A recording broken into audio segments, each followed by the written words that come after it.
The sun poured down on the crowded, stifling town as a woman clutched a stack of flyers, hoping someone would notice the struggles of her children's center and lend a helping hand. Suddenly, at a gas station, she saw a tall man being surrounded and mocked by locals simply because he couldn't pay. Counting the few dollars she had left, she stepped in and paid for him, enduring their laughter and insults. But she had no idea he was the son of a billionaire, or that this fateful moment would bind their lives forever. Before we dive deeper into this story, let us know where you're watching from, and don't forget to hype and subscribe for more heartwarming stories every day. The sun hadn't been kind to Plainwood in years. It beat down on cracked sidewalks and faded storefronts, highlighting every peeling paint chip and rusted sign. This was a town that had learned to expect less and give even less in return. Mariah Davis walked down Main Street with a stack of flyers pressed against her chest, 28 years old.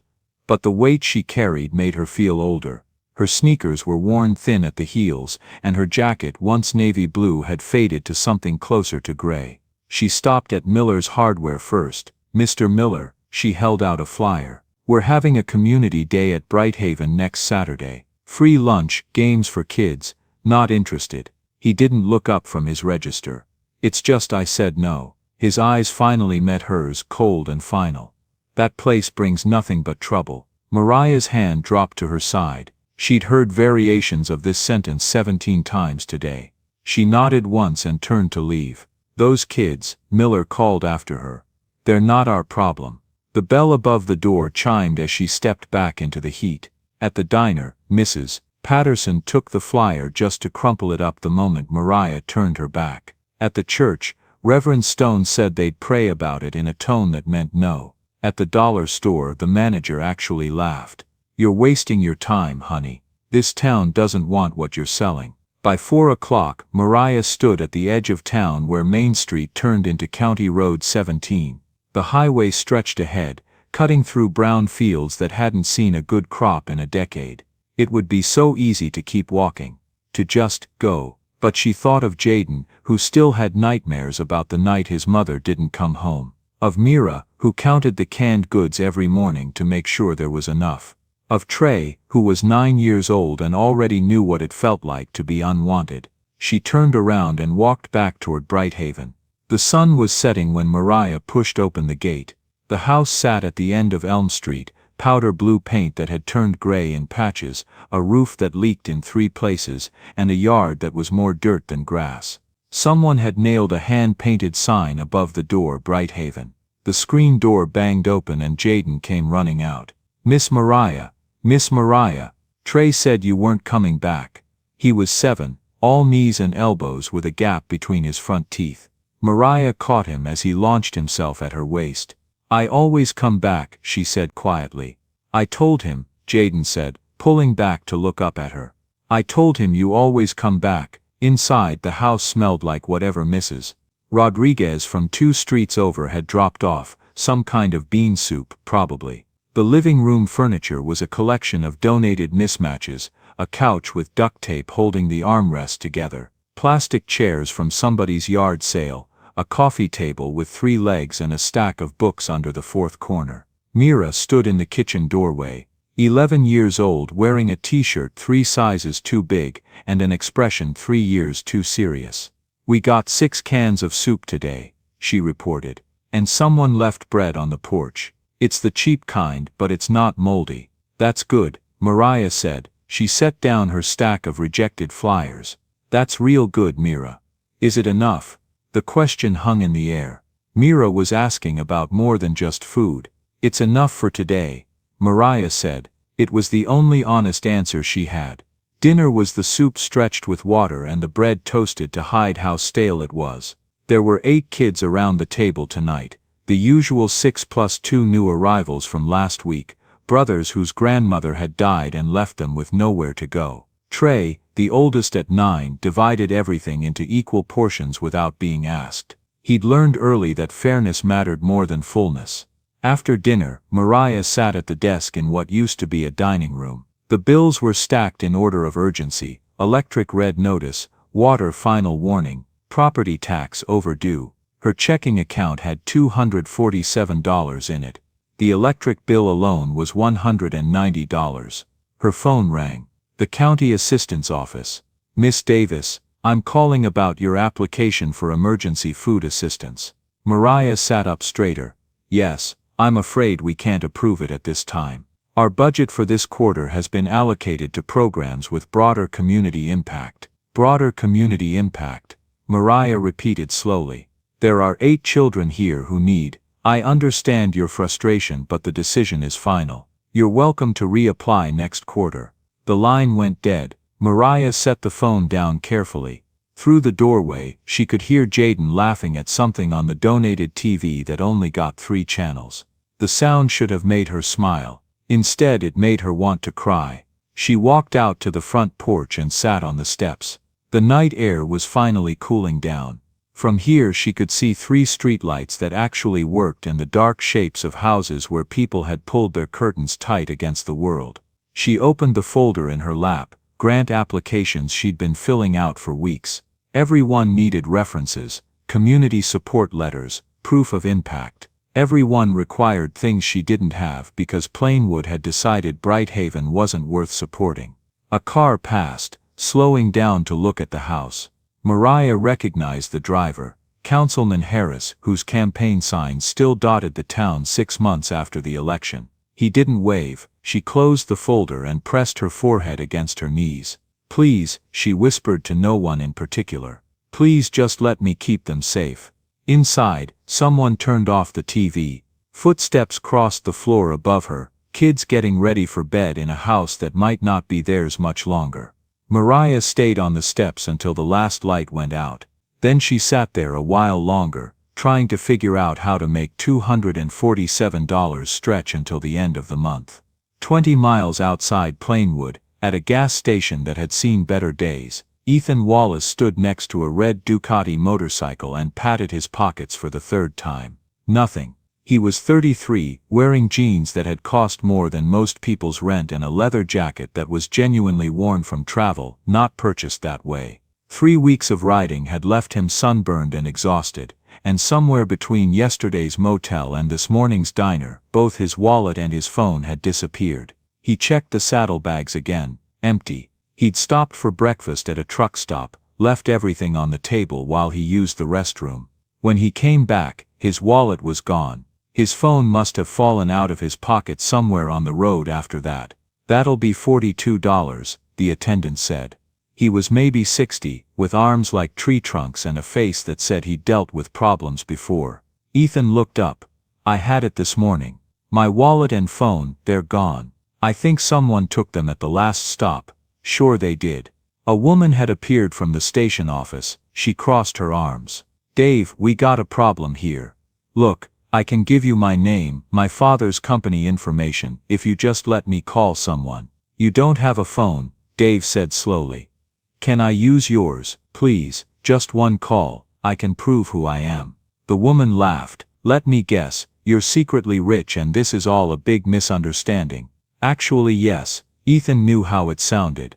3 more people had gathered now, materializing from the gas station and the truck parked at the diesel pump. A man in a John Deere cap, an older woman with a Church of Christ tote bag, a teenager who looked bored but interested. I'm not trying to steal anything, Ethan said. His voice was steady but his jaw was tight. I rode up from Kentucky, my wallet was stolen and my phone is gone. If you just let me make one call, without ID we can't verify nothing. Dave said, for all we know you stole that bike. I didn't steal, people like you, the office woman cut in. You think you can just ride into town, take what you want and ride out. Even if your story's true, John Deere cap said, that's your problem, not ours. You got no way to pay, you shouldn't have filled up.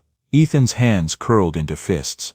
I'm asking for basic human decency. One phone call, I'm calling the sheriff, the office woman said, pulling out her phone. A pickup truck pulled in, tires crunching on gravel. Everyone turned to look. The truck was old, primer gray in spots with a tailgate held shut by rope. It parked at the next pump over. Mariah got out. She'd been heading back from a failed meeting with a potential donor in the next county. Another polite no from someone who'd seemed so promising on the phone. She'd stopped for gas she could barely afford, and now she was walking into what looked like a situation. "Don't care what your excuse is," the office woman was saying into her phone. Mariah looked at the motorcycle, at the man standing next to it, at the 5 people surrounding him like wolves around a deer. She'd seen this before, the way people ganged up on things they didn't understand. "What's going on?" she asked. "Nothing that concerns you," Dave said, but Mariah recognized the shape of this. The judgment. The refusal to listen. "How much does he owe?" She was looking at Ethan now. He blinked. "What? How much for the gas?" "You don't have to," he started. $42, Dave said. His eyes narrowed at Mariah. "But that doesn't mean—" Mariah pulled out her wallet. It was nearly empty. She counted out 2 20s and a 5. "Keep the change," she said, handing it to Dave. The small crowd went quiet. Dave took the money slowly, like he wasn't sure what was happening. "That's real stupid of you," the office woman said to Mariah. "He's probably lying about everything." Mariah didn't answer. She turned to walk back to her truck. "Wait," Ethan said. "Thank you, really. If you give me an address I can pay you back as soon as I—" "Don't worry about it." "But I need to." She was already getting into her truck. The engine turned over reluctantly. As she pulled back onto the highway, a gust of wind came through, catching the flyers she'd left on her passenger seat. One flew out the open window before she could grab it. It tumbled across the parking lot and landed against Ethan's boot. He bent down and picked it up. Brighthaven Community Center, a safe place for children. All are welcome. There was an address at the bottom, handwritten because they couldn't afford to print them properly. "You still need to move along," Dave said. "Before the sheriff gets here." Ethan looked at the flyer, then at the direction the gray truck had gone. He carefully folded the paper and put it in his jacket pocket. He got on the Ducati and started it up. The woman, Mariah, probably had just given him $42 she clearly couldn't afford. She'd walked into a hostile situation and simply handled it. No drama, no speeches, just helped and left. He rode west away from Plainwood, but his hand kept touching his jacket pocket. An hour later he pulled over at a rest stop.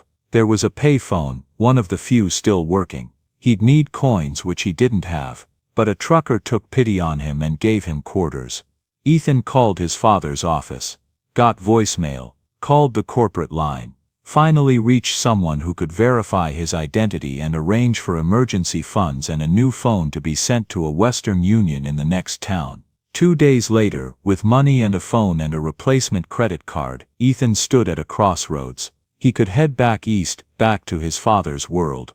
Or he could ride back to that gas station, to the address on a crumpled flyer. He took out the flyer and read it again in the afternoon sun. "All are welcome." He thought about the way Mariah had walked into that situation. The quiet certainty, the way she'd helped without expecting anything back. Ethan looked at the road east, then at the road west, back toward Plainwood. He started the Ducati and turned west. Saturday morning at Brighthaven started the way most did, with Jaden finding something new to worry about. "Miss Mariah, the fridge is making that noise again."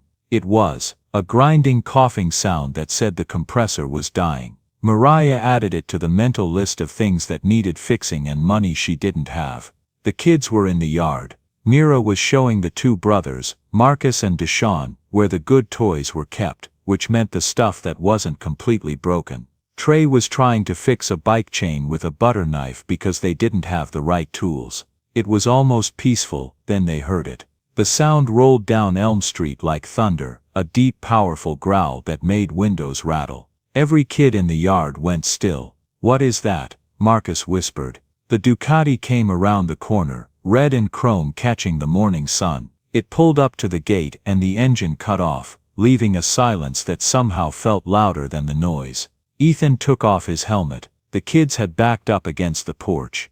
Mariah came to the door. "Can I help you?" she asked. Ethan got off the bike. He looked different than he had at the gas station, cleaned up, rested. He reached into his saddlebag and pulled out 2 cardboard boxes. "You paid for my gas last week. I wanted to say thank you." He held up the boxes. "I brought some food, and I replaced the money you gave me." He pulled out an envelope. $50. "The 42 you spent plus a little extra." Mariah came down to the gate slowly. You didn't have to do that. Yes, I did. She took the envelope, then looked at the boxes. Real food, not dented cans. Fresh fruit, pasta, chicken. That's a lot, she said. I figured you could use it. He pulled the flyer from his pocket. This says all are welcome. Does that include people who want to help?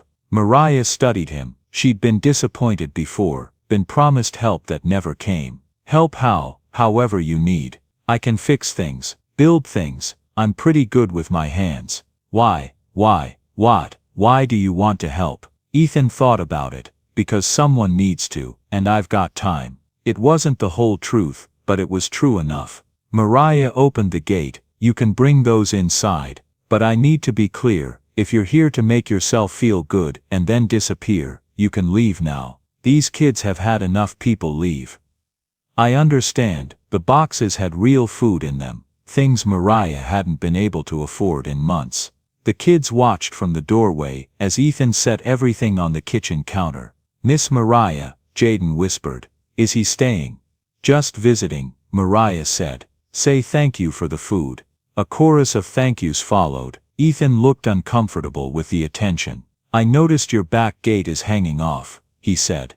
And the porch railing is loose. If you have tools I could fix those.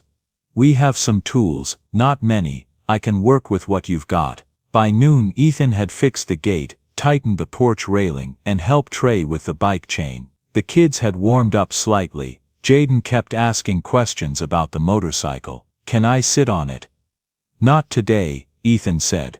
Maybe someday. When it was time to leave, Ethan paused at his bike.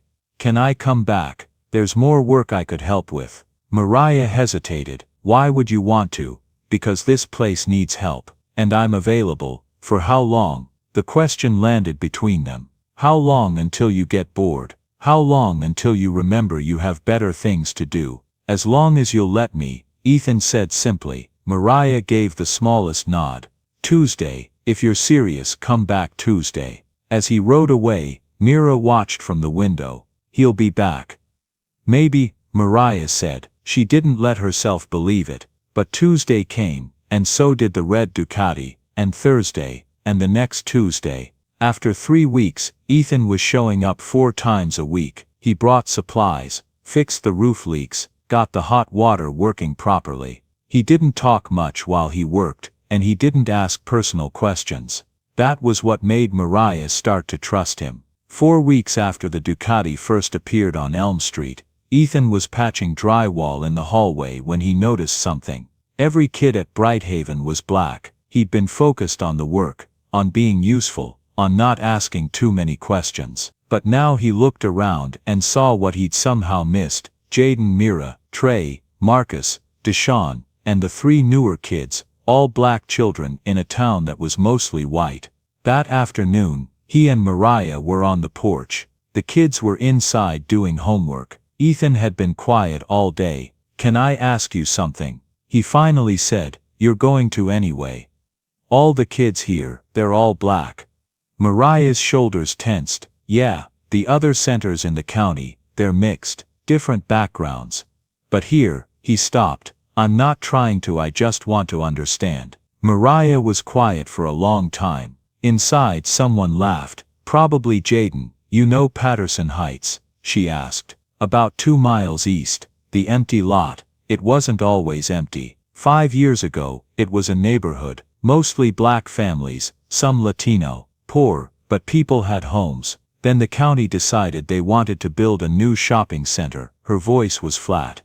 They used eminent domain, gave people 30 days to get out. Ethan waited. Most families had somewhere to go. Family in other towns, savings to start over, but some didn't. Some had kids and no money, and no relatives who could take them in. She looked at him. You know where those kids ended up? Here, not at first. First they went to the county system. Foster care, group homes, regular shelters, but somehow there was never enough room for the black kids. Always some paperwork problem. Some regulation that didn't quite work out. She laughed bitterly. The white kids, the Latino kids, they found placements. But the black kids from Patterson Heights, there was always some reason. That's illegal. Probably, Provable? No. Mariah pulled her knees to her chest. My grandmother ran this place before me, Miss Hattie. She'd been helping black families since the 60s. When Patterson Heights got demolished, she was the only one who opened her door. And the town cut our funding, said Brighthaven wasn't serving the community's broader interests. That's a quote from Councilman Harris. Ethan's hands had curled into fists. That's why you can barely keep the lights on. That's why I can barely keep the lights on.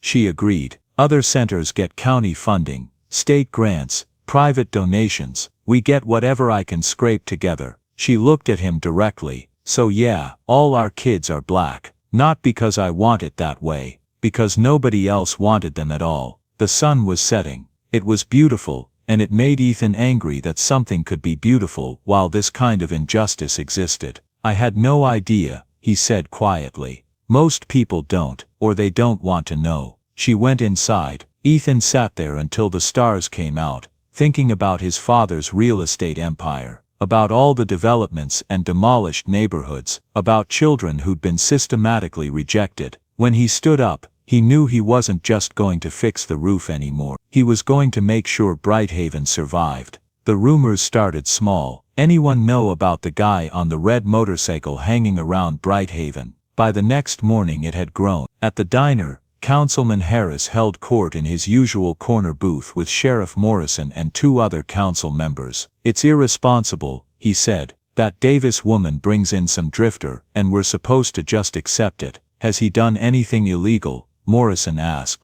He doesn't have to. He's a problem waiting to happen. Harris leaned forward. That center is already an eyesore. Now she's got bikers hanging around. Think about property values. One guy with a motorcycle isn't exactly a gang, Bill, said Patricia Reeves. It starts with one, Harris said. You should talk to her, Sheriff. Unofficial warning. That afternoon, someone spray-painted "Not Welcome" on the fence. Ethan spent 2 hours scrubbing it off. You should file a report, he said. With who? Sheriff Morrison. Mariah laughed. He had coffee with Harris this morning. Over the next week, pressure increased. The grocery store cut off Mariah's credit. The church stopped donating food. Someone called the health department with complaints. Then the social media campaign started. A new Facebook account, Plainwood Family Values, began posting photos of Brighthaven's cracked driveway, blurry pictures of the Ducati, captions like "Is this who we want in our neighborhood?"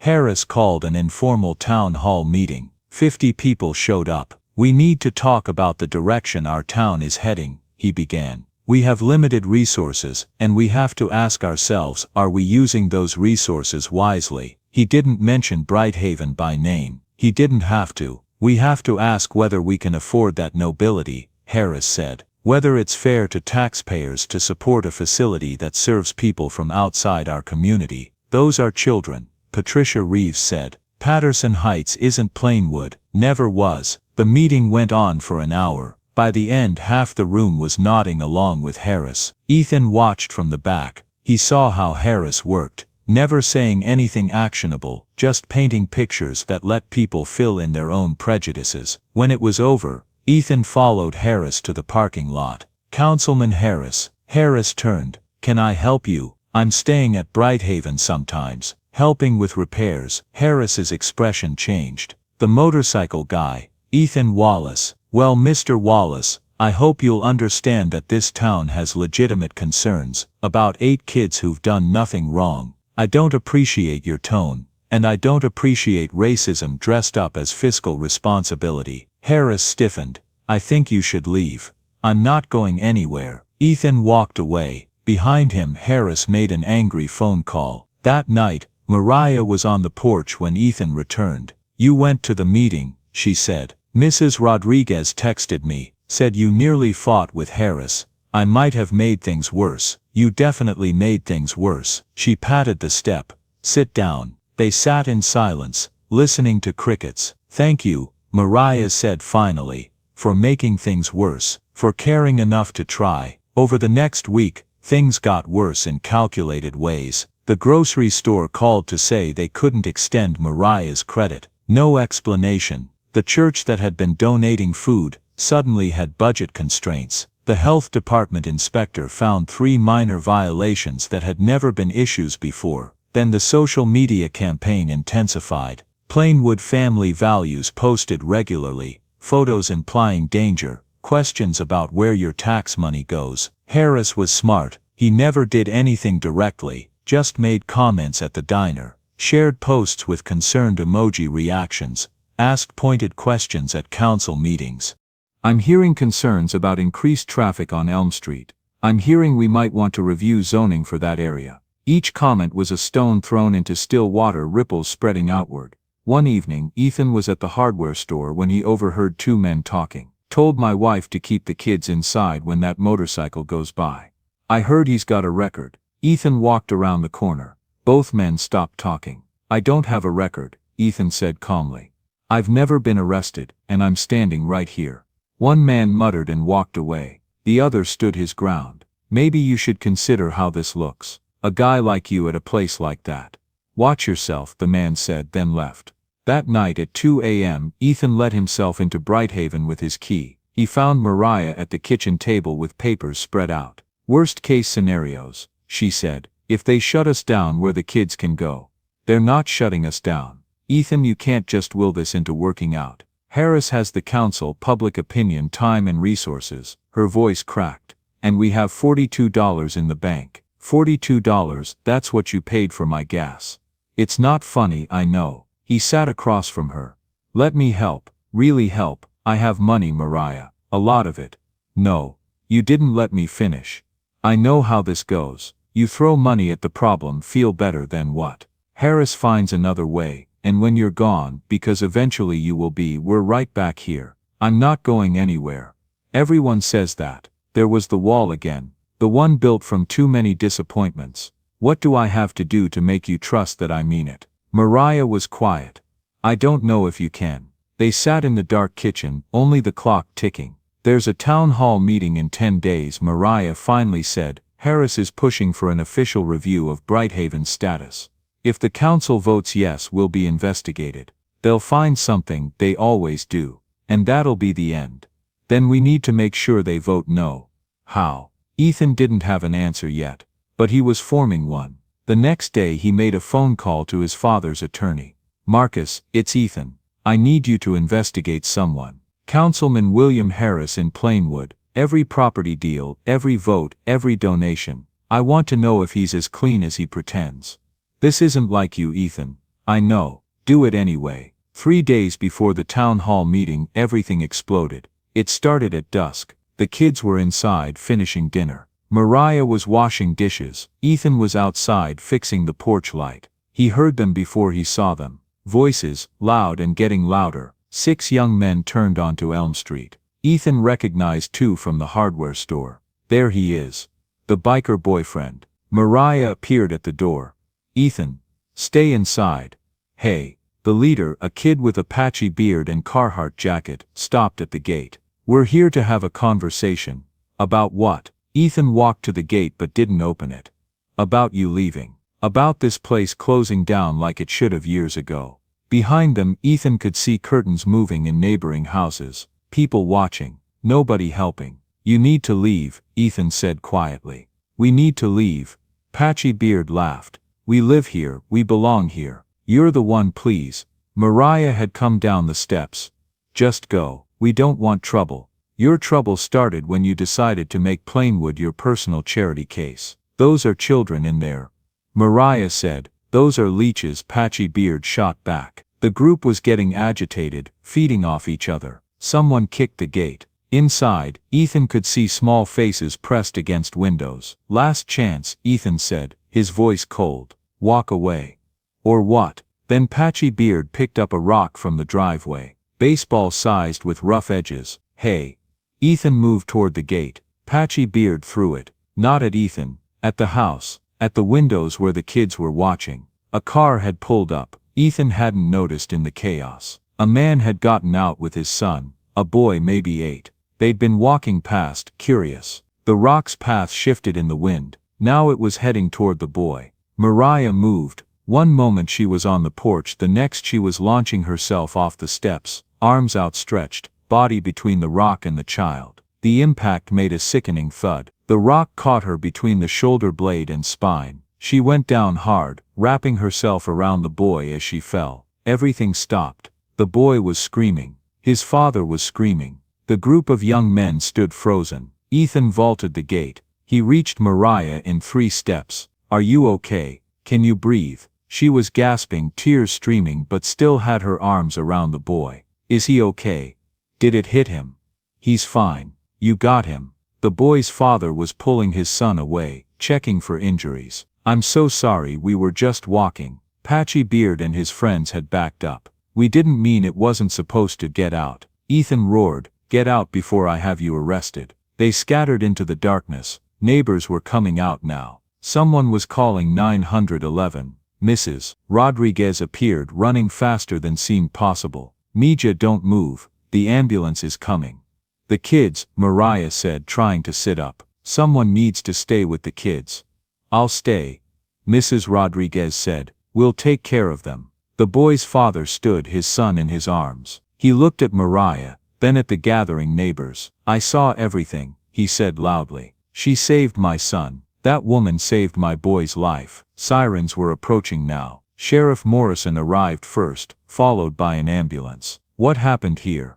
Morrison demanded. "Those men attacked us," Ethan said. "Threw a rock that almost hit this child. Miss Davis protected him." The boy's father, Tom Reed, he said, confirmed everything. 6 men. They were threatening them. "One threw the rock. I can identify them." Morrison took notes, his face grim. "We'll find them." The paramedics were checking Mariah. She had a large bruise forming, broken skin, possible muscle damage. They loaded her onto a stretcher. "I'm going with her," Ethan said. Tom stepped forward. "I'll drive you both. My car's right here." As they loaded Mariah into Tom's car, more sheriff's vehicles arrived. Morrison was on his radio. "I need units to pick up 6 individuals." By midnight, all 6 men had been arrested, charged with assault, disturbing the peace, and reckless endangerment. But Ethan was at the hospital holding Mariah's hand when he learned that. The nearest hospital was 20 minutes away. Tom made it in 12. Ethan kept his hand on Mariah's shoulder the whole time, counting her breaths. "I'm okay," she said halfway there. "Really? You took a rock to the back. You're not okay." "I've had worse." "That's not reassuring." "Did the boy get hurt?" "No. You got to him in time." "Good." She closed her eyes. "That's good." Tom kept looking in the rearview mirror. "I can't believe what you did. That rock would have hit Danny right in the head." His voice broke. "He's okay," Mariah said. "That's what matters." "I'm so sorry. I was at that town hall meeting." I nodded along when Harris talked. I thought maybe he had a point. But I never thought, it's okay. It's not okay. None of this is okay." His hands shook on the wheel. "I'm going to tell everyone what happened, what you did." At the emergency room they took Mariah back immediately. Ethan tried to follow. "Family only past this point," a nurse said. "He's with me."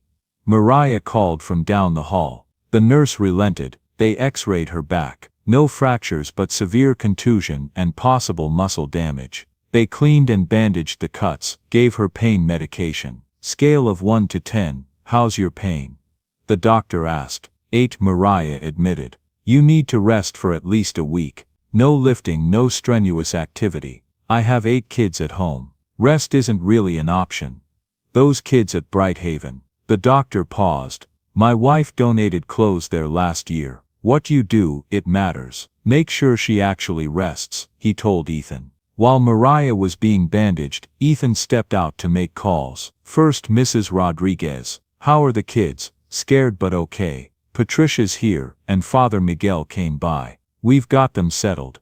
But they need to see Miss Mariah is all right. We'll be back soon." Then he called Wallace Security. "This is Ethan Wallace. I need a protection detail at 412 Elm Street, Plainwood. 24-hour coverage, starting immediately." "Yes, Mr. Wallace. How many personnel?" "Enough that nobody will even think about approaching that property." "Understood. We'll have someone there within the hour." Next, his father's attorney. "Marcus, it's Ethan. Any progress on Harris?" "I found something. Property deals that don't add up. Votes that coincidentally benefited his personal investments." Nothing prosecutable yet, but enough to raise questions. Keep digging. I need everything you can find. When he returned to the exam room, Mariah was dressed in a hospital gown, sitting on the bed's edge. They want to keep me overnight for observation, she said. Good, I need to get back to the kids. The kids are fine, you need rest. Ethan, please. He sat next to her. Please just let someone take care of you for once. She looked at him for a long moment, then so quietly, I'm so tired. I don't know how much more I can take. You don't have to take any more. Not alone. She leaned into him slightly. He put his arm around her carefully. They sat like that until a nurse came to take her upstairs. Ethan followed, ignoring protests about visiting hours. The room was small but clean. They got Mariah settled, hooked up to an IV. You should go, she said. Check on the kids. I will, in a minute. Ethan, he pulled a chair close. I need you to know something. I'm not helping you because I feel guilty or to fix myself. I'm helping because watching you work, watching you care about these kids. It's the first time I've seen what real love looks like. Not the word, the action. Mariah's eyes were getting heavy from medication. That's a pretty speech. I mean it. I know. She squeezed his hand weakly. That's what scares me. Why? Because what if Harris wins and the center closes and all this doesn't mean anything? It means everything. And he's not going to win. Tomorrow, I'm going to tell everyone who I am. I'm going to make sure the whole town knows what happened tonight. And I'm going to make it very clear that Brighthaven stays open. Don't do anything stupid. Too late.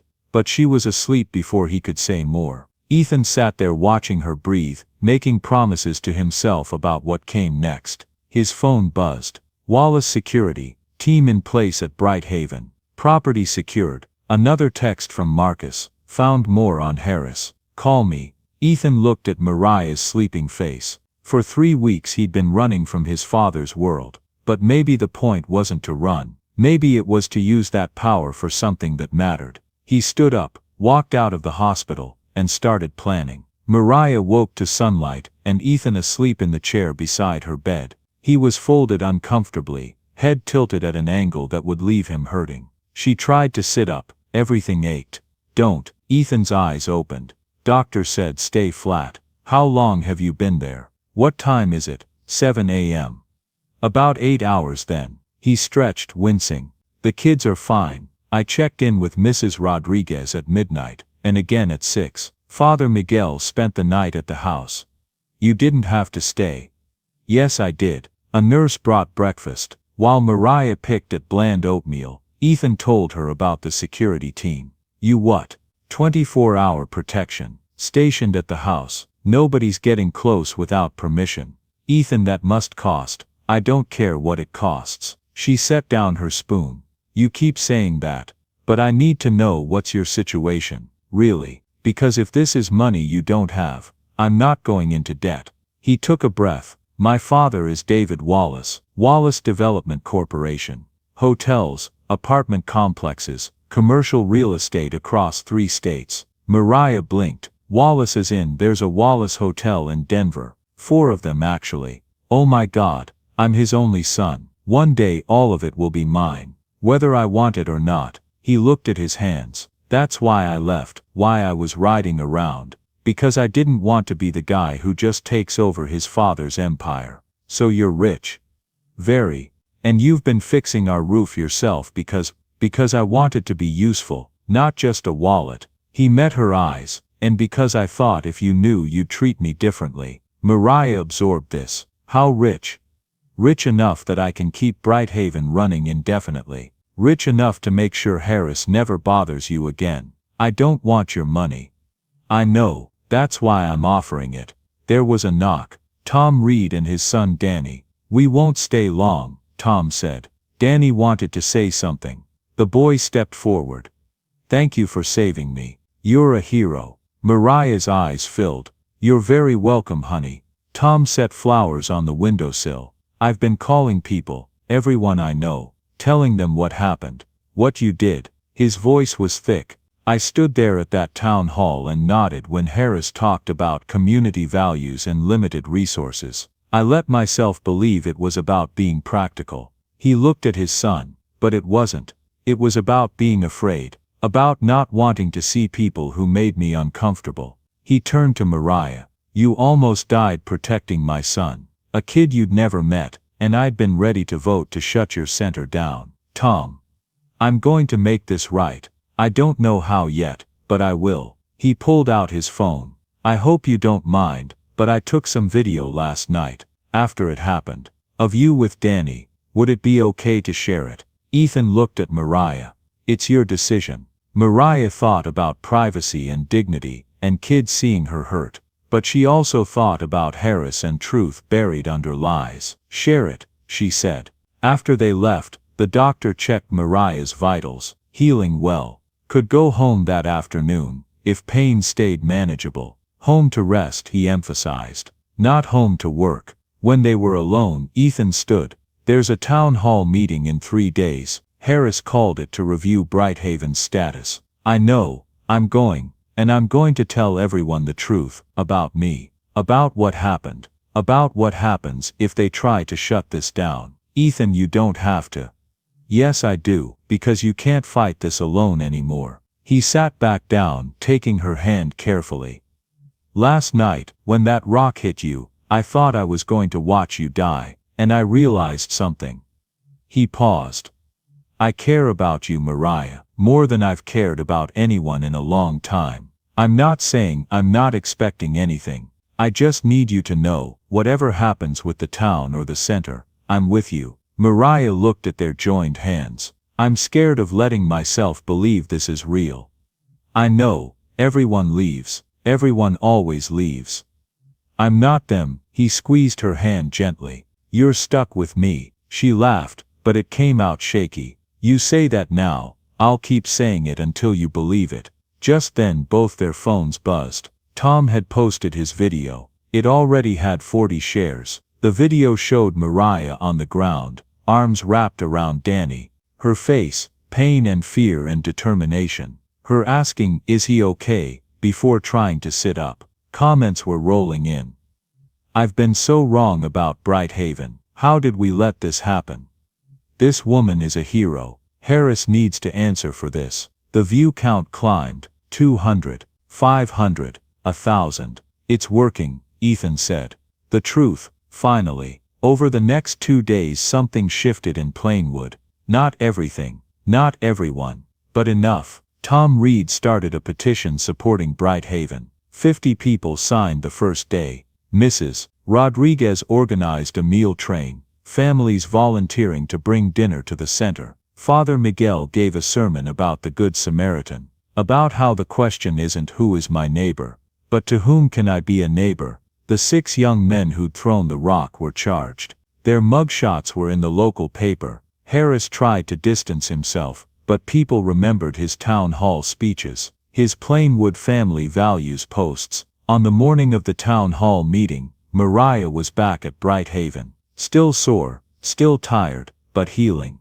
You don't have to go tonight, Ethan said. I can handle it. No, I need to be there. We both do. That evening they arrived together.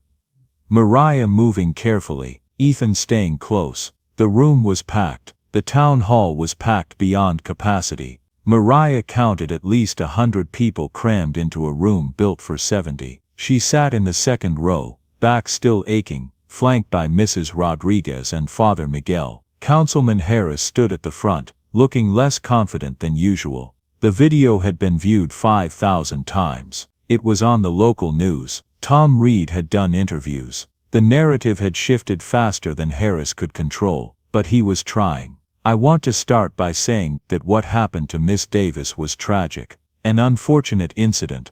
An incident you caused, someone called out. Harris's jaw tightened. I never encouraged violence. If some individuals misinterpreted, you told us Brighthaven was a problem. That was Jim Miller from the hardware store. You've been saying it for months. What did you think would happen?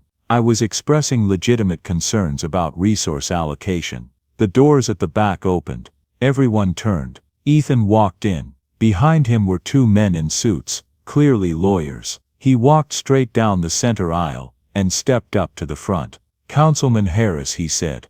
I'd like to address the council and the town. This is a closed meeting. You need to. My name is Ethan Wallace. I'm the only heir to Wallace Development Corporation. My family has assets worth approximately $1.2 billion, and I have some things to say about Brighthaven. The room went silent. Harris's face paled. Mr. Wallace, I don't see how your family's money. I've been volunteering at Brighthaven for 6 weeks. I've lived with those kids, eaten with them, listened to their stories, and I've watched Miss Davis work herself to exhaustion, trying to give them what none of you were willing to provide, a safe place to exist. He pulled out a remote and gestured to the screen at the front. I'd like to show you something. The video started playing. Not Tom's video, a different one. Footage Ethan had been recording over the past weeks. Mariah at 3 a.m. sitting by Jaden's bed during nightmares. Mariah bandaging Trey's scraped knee, teaching him it was okay to cry. Mariah splitting her dinner so there'd be enough for everyone. Mariah teaching Mira to read harder books, telling her she was smart enough for anything. The room watched in silence. When it ended, Ethan spoke again. 6 days ago Miss Davis took a rock to the back, protecting a child she'd never met. Tom Reed's son. Tom is here tonight. Would you stand up, Tom? Tom stood Danny beside him. Tell them, Ethan said quietly. Tell them what you saw. Tom's voice shook but carried. That rock was aimed at the kids in the window. Miss Davis jumped off that porch and put her body between the rock and my son. She took the hit that was meant for him. He looked around. How many of us would do that? For a stranger's child. And you were at the meeting where I spoke about Brighthaven. Harris said quickly. You agreed. I was wrong. Tom said loudly. I let you convince me that caring about those kids meant not caring about my own. But that woman showed me what caring actually looks like. And I'm ashamed it took my son almost getting hurt to see it. Murmurs of agreement spread through the crowd. Ethan pulled up another image on the screen. A financial document. This is Plainwood's town budget. You cut Brighthaven's funding 2 years ago. $35,000 annually. Councilman Harris, could you explain where that money went? Harris shifted. It was reallocated to infrastructure. It was divided among 3 businesses for economic development grants. Ethan advanced to the next slide. Businesses that you have financial ties to. My father's attorneys found the connections. These documents show you voting to approve grants for companies where you're a silent partner. That's a conflict of interest. Possibly corruption. The room erupted. Harris tried to talk over the noise. These are baseless accusations. My business dealings are completely separate. Are they? Ethan advanced to another slide. Here's a property you purchased 6 months before voting to rezone it for commercial use. The value increased by 400%. Here's another grant to a construction company, owned by your brother-in-law. Patricia Reeves stood up. Bill, is this true? Harris's face was red. This is a witch hunt. This man comes into our town. Answer the question. Reeves said firmly. Are these documents accurate? Harris looked trapped. My business dealings are legal, but not ethical. Reeves cut in. And possibly not legal either. I move that we immediately open an investigation into Councilman Harris's finances and votes. Second, said another council member. This is inappropriate procedure. Harris started. So is corruption. Reeves shot back. And I move that we immediately reinstate funding to Brighthaven. Full amount, retroactive to when it was cut. Second, vote. Someone in the audience shouted. Others joined in. Vote, vote. The vote on the investigation was 5-0. Harris abstained. The vote on reinstating funding was 4-1. Harris was the only no, but Ethan wasn't done. I want to make something clear to everyone here, he said. Wallace Development is looking to invest in revitalizing small towns. We're looking for communities that share our values, places that care about all their residents, not just some of them. He paused, letting that sink in. If Plainwood embraces Brighthaven, truly supports it, not just with money but with acceptance, then I'll recommend this town for a major investment project. New businesses on Main Street, housing renovation programs, infrastructure improvements, job creation, real economic growth. The room buzzed with interest. but I need to be honest with you. Wallace Development won't invest in communities that actively harm vulnerable children. If Brighthaven is forced out or closed down, I'll make sure everyone in the company knows why. And you won't see a Wallace dollar here. You can't blackmail a town, Harris said. I'm not blackmailing anyone. I'm telling you the terms of a potential business partnership. You choose what kind of community you want to be. Wallace Development chooses where to invest. That's how business works. He looked at the crowd. You have to decide, because from where I'm standing, you've spent years making the wrong choice, and a good woman has bled for it. Tom stood up again. I'll support Brighthaven. I'll volunteer. My family will help however we can. Mrs. Rodriguez stood. My family too. Father Miguel stood. The church will offer our facilities for any needs. One by one people stood. Not everyone, maybe a third of the room. But it was more than Mariah had ever thought possible. An older woman in the back stood. I'll be honest, I didn't think those kids were my problem. I was wrong. I'm sorry. And I'll help however I can. A man in coveralls stood. I've got a plumbing business. The center needs any work. I'll do it at cost. More people stood. More voices. The tide was turning. Harris looked around the room and saw his influence crumbling. This isn't over, he said to Ethan. Actually, Patricia Reeves said, I think it is. Bill, you should probably consult with a lawyer.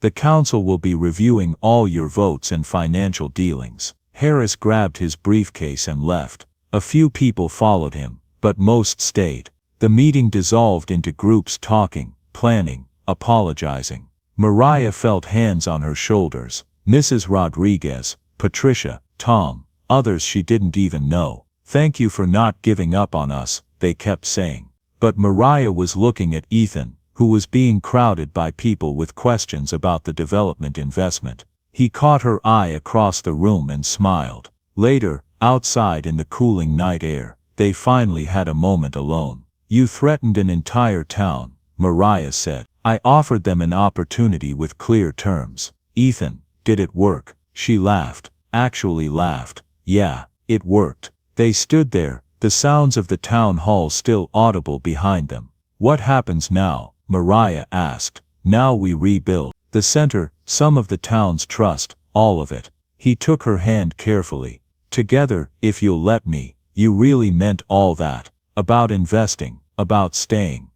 Every word. Your father's going to think you're crazy. My father doesn't understand what matters, but you do. He pulled her closer, careful of her back. I'd rather be crazy with you than sensible with him. Mariah leaned into him carefully. For the first time in 2 years the weight lifted just a little. Inside Brighthaven the lights were on. The kids were waiting. The house was still old and worn, but it was theirs, and it was going to stay that way. 1 year later Brighthaven looked different. The roof was new. The paint was fresh, still blue but brighter now. The yard had grass and a real playground. Inside everything worked. The heat was reliable. The kitchen had been renovated. More importantly, there were 12 kids now instead of 8. Word had spread to other counties. Children who'd been shuffled through the system, rejected by other facilities, now had a place to land. But Plainwood itself was changing more slowly. Some families had embraced Brighthaven completely, volunteering regularly, donating consistently. Tom Reed and his wife came every Tuesday. Mrs. Rodriguez organized a monthly potluck. Father Miguel's congregation adopted the center as an official mission, but others remained distant. They didn't actively oppose anymore, but they didn't support either. They'd nod politely when they saw Mariah in town, but they didn't stop to talk. Progress, Mariah had learned, was measured in inches, not miles. Harris had resigned from the council under pressure. The investigation found enough irregularities to ruin his political career, though not enough for criminal charges. He'd left Plainwood entirely, moving to somewhere out west. Patricia Reeves had become the new council chair. Under her leadership, Brighthaven's funding was not only restored but increased. The town had even hired a part-time social worker specifically for the center. Wallace Development had kept its promise. Main Street had 3 new businesses. A dozen homes had been renovated through a subsidized program. Unemployment had dropped. But Ethan and Mariah weren't content with just Plainwood.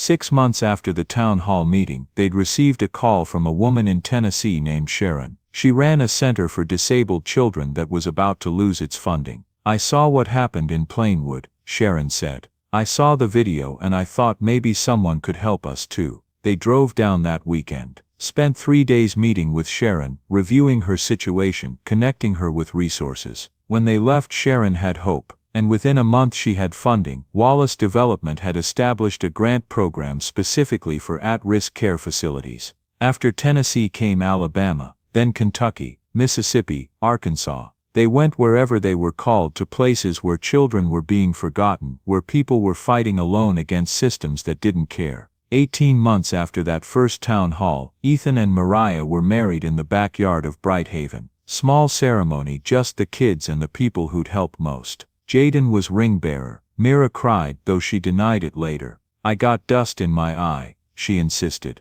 "Sure you did," Trey teased. He was 11 now, already talking about being a social worker when he grew up. 2 years after that, the Wallace Foundation was established, fully funded, professionally staffed, dedicated to supporting care facilities for children nobody else would help. But they always came back to Plainwood, always came back to Brighthaven. That was home. One Saturday afternoon, 5 years after Ethan first rode his Ducati down Elm Street, Mariah was loading supplies into their truck. They were heading to a new place in Oklahoma, another center on the edge of survival. Trey, 14 now and nearly as tall as Ethan, came out carrying another box. He was staying at Brighthaven even though he'd aged out, working as a junior counselor and taking community college classes online. "You'll be back by Thursday?" he asked. "Wednesday night," Mariah promised. "You're in charge. Call if anything." I know. You've told me 8 times." He grinned. "We'll be fine, Miss Mariah." She hugged him. "I know you will." Jaden ran out, 12 years old now and full of energy. "Can I come next time, please?" "When you're older," Ethan said, ruffling his hair. "For now your job is school and helping Trey." "That's boring." "That's life," Mariah said, but she was smiling. As they drove out of Plainwood, Mariah looked back at the blue house in the rearview mirror. It got smaller but didn't disappear. "You okay?" Ethan asked. "Yeah, just thinking about how 5 years ago I thought I was alone. Thought it was just me against the world." She reached over and took his hand. "I'm glad I was wrong." The highway stretched ahead through farmland and small towns and all the places where people were struggling to be seen. "Where there's still darkness," Ethan said quietly. It had become their motto. "That's where we're still needed," Mariah finished. They drove toward another forgotten place, another group of children who'd been told they didn't matter, but they would matter. Because Mariah and Ethan would make sure they did. The Ducati sat in the garage now, mostly retired, but sometimes when Ethan couldn't sleep, he'd take it out and ride the same roads he'd ridden 5 years ago, lost and searching and empty. Now he knew where he was going. Now he had a reason, and behind every journey was a blue house with a hand-painted sign, Brighthaven, still standing, still fighting, still bright. Not everyone in Plainwood had changed their minds. Some never would, but enough had, enough to make a difference, enough to keep 8 now 12 children safe and loved, and that, Mariah had learned, was how change really worked. Not all at once, not everyone at once, but enough, always enough. As the truck disappeared down the highway, Jaden and Trey stood in the yard waving. Behind them, the blue house stood solid against the afternoon sun. Always. 7 years later, the elementary school auditorium in Plainwood was packed for the spring assembly. Parents filled the seats, cameras ready, while children fidgeted backstage in their costumes. Mariah sat in the 3rd row, Ethan beside her. She was 35 now, a few gray hairs starting to show, laugh lines deeper around her eyes. Ethan had traded his leather jacket for a button-down, though he still rode the Ducati on weekends. "You nervous?" he whispered. "Terrified," she admitted. The principal walked onto the stage. "Thank you all for coming. Today we're honoring students who've shown exceptional community leadership this year." One by one, children walked across the stage to receive certificates. Then the principal paused. "Our final award is special. The Brighthaven Community Service Award, established 3 years ago, goes to a student who exemplifies compassion and service to others." Mariah's hand found Ethan's.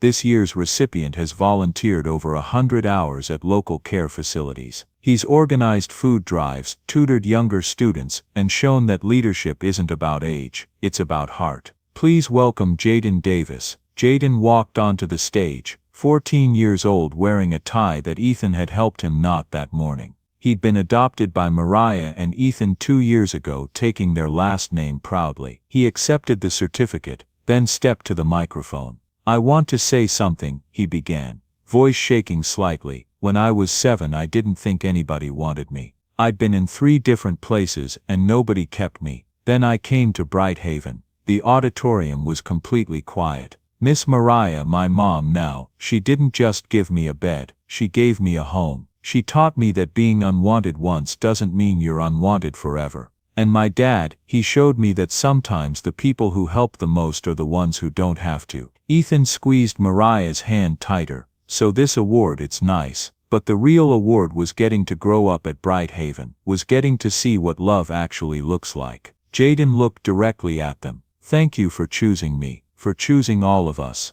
The applause started slowly, then built. Parents were wiping their eyes. The principal was dabbing at her face with a tissue. After the ceremony, people crowded around. Tom Reed and his family, Danny, now a gangly teenager himself, Mrs. Rodriguez with homemade cookies, Patricia Reeves, who'd become a close family friend, and others too, people who'd been at that town hall 7 years ago. Some had opposed Brighthaven then, but had slowly changed. They shook Ethan's hand, hugged Mariah, congratulated Jaden. Not everyone was there. Some families still kept their distance. Some probably always would. But standing in that auditorium, surrounded by people who'd learned to see children as children, not problems or statistics or someone else's responsibility, Mariah felt something she hadn't felt in years: peace. That evening, back at Brighthaven, all 12 kids gathered for dinner. They did this every Sunday. Everyone who'd ever lived there was welcome back. Mira was there, 17 now and applying to colleges. Trey planning to study social work. Marcus and Deshaun, the twins who'd arrived scared and were leaving confident. And the newer ones, children who'd heard that somewhere in a small town in Middle America, there was a blue house that didn't turn anyone away. After dinner, Mariah and Ethan sat on the porch. The same porch where she'd once sat alone, wondering how to survive another month. "You thinking about expanding?" Ethan asked. They'd been discussing opening a second location.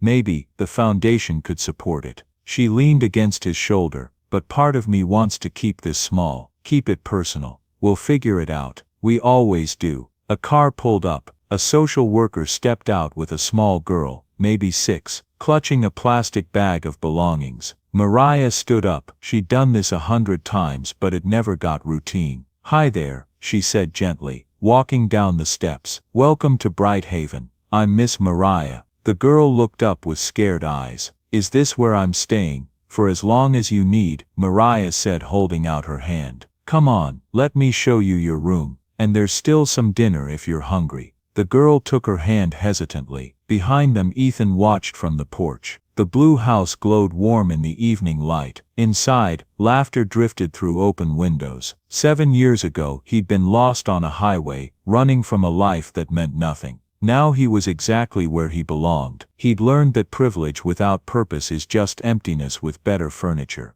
and that sometimes the person you're trying to save ends up saving you instead. Mariah had taught him that love isn't what you say, it's what you're willing to sacrifice. That real change doesn't happen in grand gestures, but in showing up, day after day, even when nobody's watching. Where there was still darkness, they would keep showing up. Where there were still children who needed someone to choose them, Brighthaven would be waiting, always. Join us to share meaningful stories by hitting the like and subscribe buttons. Don't forget to turn on the notification bell to start your day with profound lessons and heartfelt empathy.